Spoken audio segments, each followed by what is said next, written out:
Hey, I'm Decathlon Gamer, and welcome back to Zwift Fitness Journey. Today we're going to be talking about comics, but before we get into that, we'll talk about what I'm going to be up to on the bike itself today. And what I'm going to be doing here is, well, it's a little different. First, I'm going to start with a question. For those who are Zwifters themselves, I try to use the companion app to set up events and get signed up. Now, one problem that I've been running into when it comes to the companion app and specifically events has to do with the simple fact that I have a lot of equipment going on with recording from now my iPhone instead of the camera that I was originally using. That cheap streaming camera just was not getting the job done. And oh great, oh, my heart rate monitor's not working either. I'm gonna have to fix that. I'll do that in a second. From getting all the equipment actually functioning and working, and I mean there's 1, 2, 3, 4, 5, 6, 7. I've got 7 pieces of equipment all running at the same time, plus Zwift, making that 8 if we count the software. So there's a lot of things going on, and I have had complications over these few weeks, and it's still kind of sorting out those gremlins. Well, anyway, I've missed event times a few times, so I've tried to sign up for things and then just had stuff go wrong and just not be where it needed to be yet at that point, and lead to missing out entirely. But then there's been times like this morning where I have gotten those gremlins sorted out, gotten things ready, and then tried to join an event, and then the event's just not there. So I was supposed to be doing a time trial this morning, and it's supposed to be happening right now. No time trial. I had my specific start time, no time trial, nothing. So I've missed out yet again on an event, and then I'm kind of left scratching my head. Well, I just spent all this time getting set up and ready to go, and then nothing doing. So it's a little frustrating, a little annoying that I just can't seem to get that. So anybody else having issues with that, I've definitely noticed the companion app versus getting into the game itself, you're not automatically set up to just kind of go into things. And, well, that's a bit annoying. Also added to that, as I just mentioned, my cheap streaming camera has been now replaced by using my iPhone, and the iPhone part works great. The gremlins are very minor comparatively, and I got that sorted out quite quickly today and getting it working. But with my iPhone used for recording, I'm not getting to use it for my companion app, so I'm gonna have to figure that out one piece at a time. Well, anyway, question done. Let me know in the comments below if you've had issues with that, or if that's just one of my gremlins of gremlins of gremlins down the line that it's giving me trouble and seems to not be giving anybody else trouble. Let me go ahead and get my heart rate monitor fixed. You know, another gremlin. By the way, I love gremlins.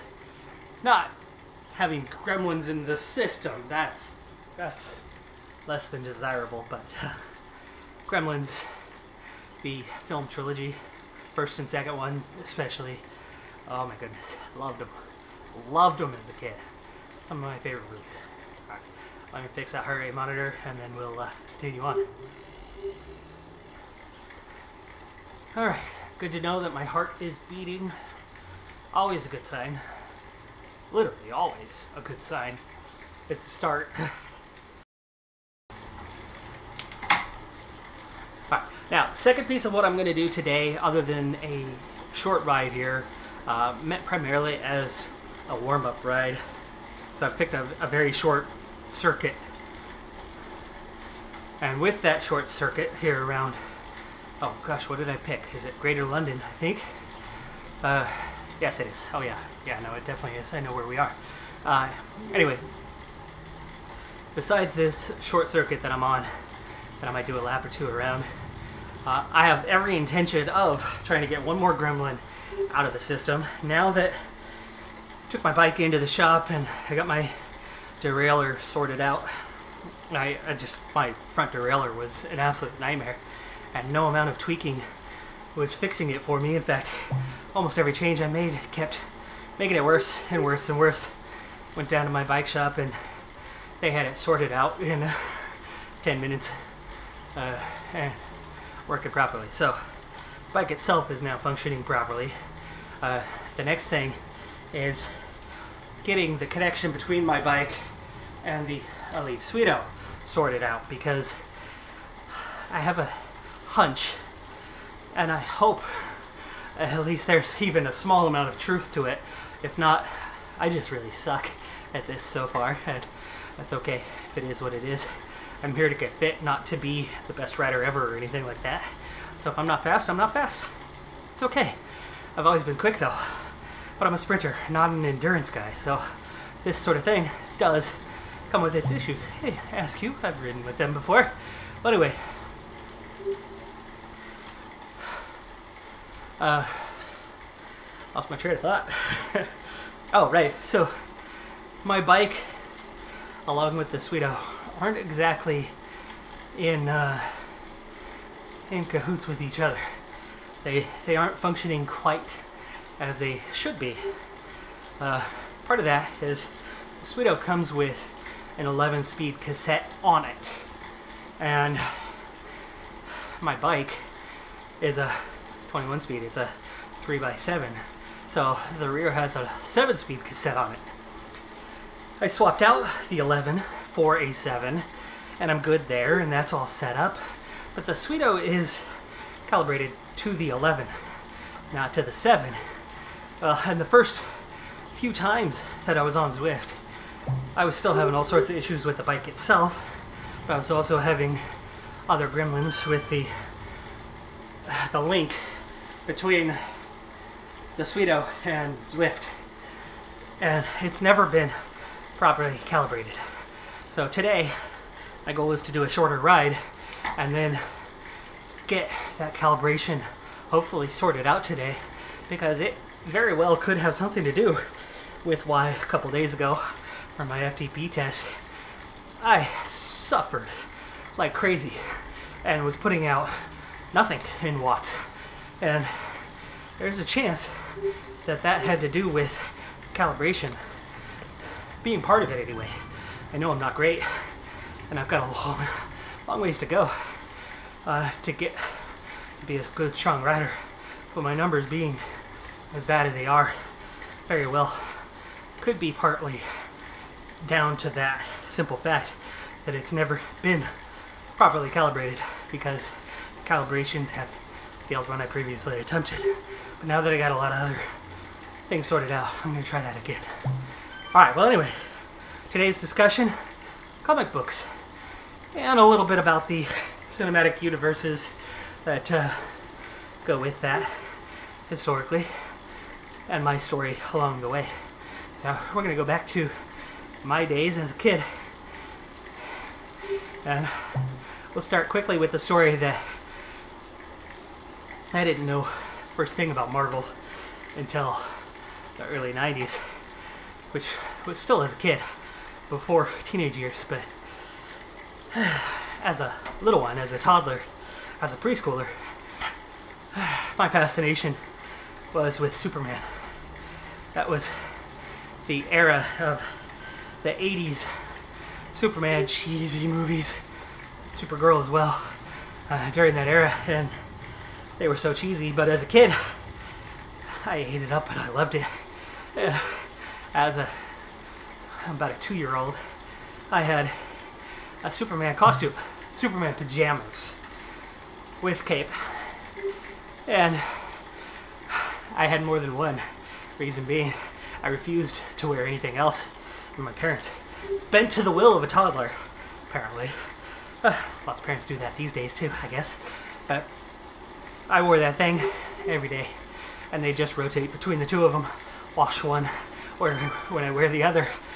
And so I spent all day in a Superman costume, and I'd climb up on the arm of the couch and fly like Superman off of it, jump down to the ground, and have a little acrobat. So my fascination started with DC. It started with Batman. It started with Superman. But very much as an adult, I grew into a Marvel fan. But let's go ahead and get into that comic book discussion. I'll put my head down and do some riding. In order to talk about comics, I have to talk about what got me into comics, and subsequently why it was a short-lived obsession for me. My story on comics goes back to, I'd say, 1989, and that was not as a comics fan, but as a sports fan. I was a diehard sports fan, and one of my most vivid memories as a child was crossing the Bay Bridge literally one day before the San Francisco earthquake of '89, and in that quake, I was rushing home. Well, my family, I was obviously in the backseat of our van, but we were rushing home to watch, I want to say it was Game 5 of the World Series, and it happened to be the Bay Series, so baseball, for those who don't know the sports. San Francisco and Oakland were playing each other in the World Series, so two teams right there across the bay from one another. We had been on the Bay Bridge just a day prior. Now, I lived in Fresno, so we lived inland a ways from there, but my dad had been there for business, and the family had gone along, and anyway, the earthquake hit. Now, we were on the road at the time that it hit, but we were in our door minutes later, and then subsequently seeing everything on TV, and such a vivid memory. Well, anyway, sports, as I've mentioned in an earlier episode, was massive for me as a child. I had an obsession with cards. So, baseball cards, basketball cards, primarily, but others as well, including non-sports related ones. There was an X-Men series on cards that I got into, but primarily my transition to comics came in 1992. It happens that it was on Halloween of 1992 that the X-Men animated series kicked off. Saturday morning cartoon series. Not only did I see the premiere of the same day, I ended up down at the comic book shop, which also happened to be the local place to get your cards, and I was down there to get cards. And I had just watched the premiere of the X-Men animated series, and then right there in full frontal view was the comic that was directly tied to that first episode. And so I got it. And that was the first comic book that I sat down and read. I also got the cards that I had gone in for that day. But from there, that X-Men animated series and that comic series that was tied directly to the cartoon, that was my go-to. And I had, I believe, every comic related to that first season. Now, I never was a massive comic book fan, per se. I was still more into the baseball cards and my collection there. I had a coin collection that I really got into. I also had a Hot Wheels, the die-cast NASCAR. I know I'm F1 fan these days, but back then as a kid I didn't even know F1 existed because my dad was a NASCAR fan, and so I was a NASCAR fan as a kid until I grew up and realized that drive fast, turn left gets boring after a while. It wasn't boring as a kid. In the world of comics, X-Men was my favorite, and obviously that was the beginning of the end for DC for me. I was converted as a Marvel fan and really have been ever since. As I grew older, it was the cinematic universe that really took over, whichever one that was most relatable. Now, finishing up my brief conversation on comics, some of the things that I have acquired and still have over the years, I still have that series stored away. I only have a single box of comics, is all. Contained within that box of comics, I have my X-Men animated series, accompanying reads. I have some super old school Disney Mickey Mouse comics, way old school, probably worth a decent amount, and then also some Archie comics. As for the other things, the other series that I got into, there was other X-Men comics that I picked up, random ones here and there, specialized ones. I did get a couple of the special mid-90s Superman ones where Superman had died. The Man of Steel comics had picked up some of those, and I know there's some value in those, but there was a lot of those printed, so I'm sure there's still plenty of them out there. But for me, my fandom these days is very much in the cinematic universes of these. I've been watching WandaVision. My wife's a huge fan. I'm still kind of so-so on that one as a series, but I think Marvel is miles ahead of DC currently. Now, historically, though, I want to give credit where credit is due. Obviously, Stan Lee deserves a ton of credit. Other than cameos, he hasn't had much to do with what's ended up mainstream. Comics were very niche. Comics were, quote-unquote, for nerds. At least in the US, they were portrayed as that for a long time. So to be a Marvel fan, to be a superhero fan today, comes primarily down to what's happened in cinema. Now, for me, what's happened in cinema comes almost entirely to two men. One, Tim Burton. Two, Christopher Nolan. And in both cases, it's Batman as the source material on those. But regardless of what it was that was presented, it's how it was presented that revolutionized comic books into something that became mainstream because of cinema. That is now not a nerdy thing to be into, but is very much an obscure thing to not be into for virtually anyone, at least in the US, that is. For me, Tim Burton is the father of modern superhero stories. That 1989 Batman film completely revolutionized the industry. Prior to that film, they were campy, they were cheesy, they were comedic. Everything they did, you know, the old Batman series was, you know, bam, pow, and I enjoyed it as a kid, but it didn't hit home. I was way more into the action of the Dukes of Hazzard and the A-Team that had a more serious side to them while still being comedic than I was into Batman and the absolute silliness of their presentation style. So when Tim Burton fought like crazy to get his vision into Batman and not what WB was trying to get him to present to the audience, when he succeeded in that, completely changed the industry. But like I said, for me, I got into comics in 1992. Batman was made in 1989. But I was a kid not yet 10 years old. So I didn't see Batman when it first came out. I saw Batman a few years later. When the second Batman came out, I think I ended up getting a chance to see both of them. That was just after the time where I really started getting into X-Men. Because that Batman film was serious. And it was full of action and it was full of content, not necessarily for little kids. So I saw it later, like I saw Star Wars later. Obviously, I wasn't even born when the original Star Wars came out, so I did come into those later, but well before the prequel trilogy released into theaters. I was already well into the original trilogy, long before then. Well, anyway, the serious side of that Batman film took everything into a whole new direction that stuck. Of course, it wasn't a permanent stick because Tim Burton did the first two films, which were both amazing. Second one, yeah, was a little step back from the original Batman.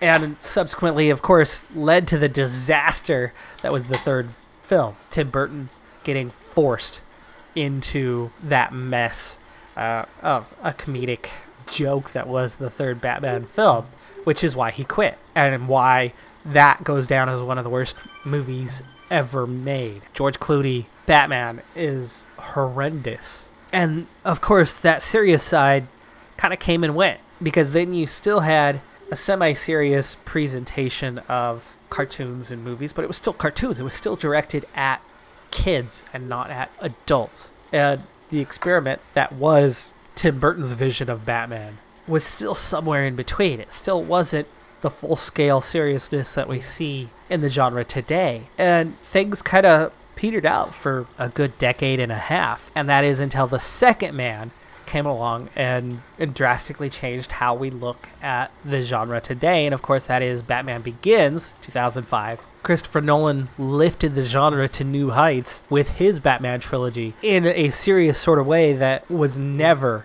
presented before that, and now has been the model for everything since then. Now, even though Batman is, of course, DC and was fantastic, and I think the success of the Batman trilogy really comes down not just to Christopher Nolan, but I think the success, while Christian Bale and Gary Oldman did a solid job in their roles, and I don't have complaints over their roles. I think the second film, The Dark Knight, with Heath Ledger as the Joker, is what sealed the fate of a new take on the genre. I think Heath Ledger is the one who really pushed it to the height that Christopher Nolan was seeking. Now, of course, Christopher Nolan is behind that. He's the one who put him in that role. He's the one who directed it. So no, it's not all just Heath Ledger who made it happen. It's still very much Christopher Nolan's vision. What DC started with Tim Burton and Christopher Nolan, and of course aided by Heath Ledger especially, of course Michael Keaton and Jack Nicholson as well. But what they started, I think Marvel has done significantly better with through the last decade, especially with their Avengers and the way they tie the whole cinematic universe together. As much as I'm not overly fond of WandaVision as a series, its connection, and I'm still in the middle of it, so no, I do not know how the season or miniseries, I don't know which it is at this point, how it connects to the cinematic universe in the beginning of episode 3, I want to say, maybe 4, is monumental. And is one reason why, despite it being less than perfect, despite it being fairly flawed in my eyes, it's still incredibly relevant and important to see. Meanwhile, the disjointed nature of the DC universe and how there's very, very little overlap, there's very little connection from one to the next to the next.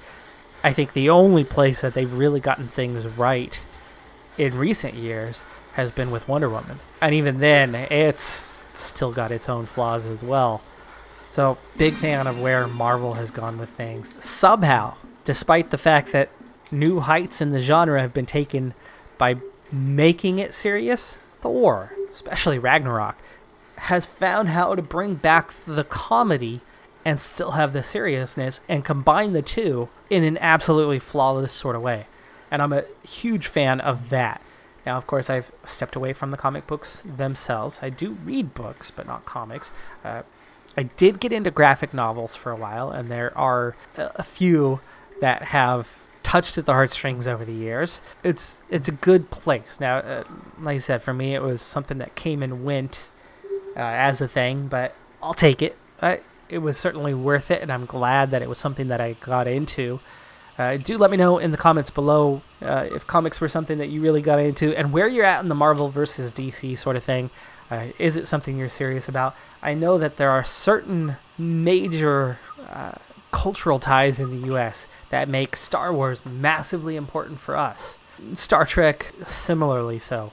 But internationally, Star Wars never took off in the same sort of way. But what about comics? What about Marvel versus DC? Is that something that has taken off internationally? I don't know as much about that one. I know most of the characters, certainly more than 50%, are based in the U.S. We do have a diverse set of characters that do come from other parts of the world or around the quote-unquote universe.